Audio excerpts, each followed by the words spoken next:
In this video, I'll show you how you can download and play Minecraft on your laptop or PC. So what you need to do is open up a web browser. Once you've got your browser open, you can do a search for Minecraft, and you should be able to then find the Minecraft website, which will just be minecraft.net. Now, you may already be logged in to a Microsoft account. Don't worry about logging in here though. Just click on account in the top right hand corner.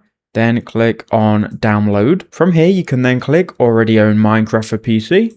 Download for Windows. That will then download the installation wizard, which you can go ahead and open from your downloads. Once you've done that, make sure you are logged into the Windows Store. So click here to log into the Microsoft Store. It will open and you're probably already going to be logged in. If not, you need to go ahead and log in with a Microsoft account. If you don't have a Microsoft account, you can go ahead and create one here. If you do have a Microsoft account and you've already bought Minecraft, you can go ahead and log into it as well. I'm going to create a new one for this video.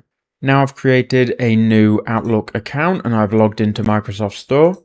We can go ahead and accept this and then click on install. By the way, if you are already logged into an account, you don't need to create a new one. Just accept and then click install. It then should install the Microsoft launcher to your computer. So now Minecraft has been installed. We can now click on let's go.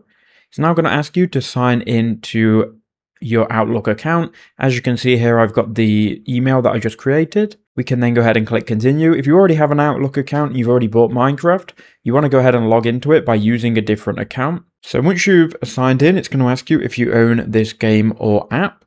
If you don't, you are going to have to go ahead and purchase it, and you can purchase it from the Xbox app. So click See in Xbox app, and that should load up the Xbox app using the email and password that you just signed in with. From here, you can go ahead and click done. And if it's the first time on this app, you can go ahead and get Minecraft and pay for it. So if you search up the top here for Minecraft by clicking on this buy now button here, enter in your debit card, an e-wallet, or redeem a gift card.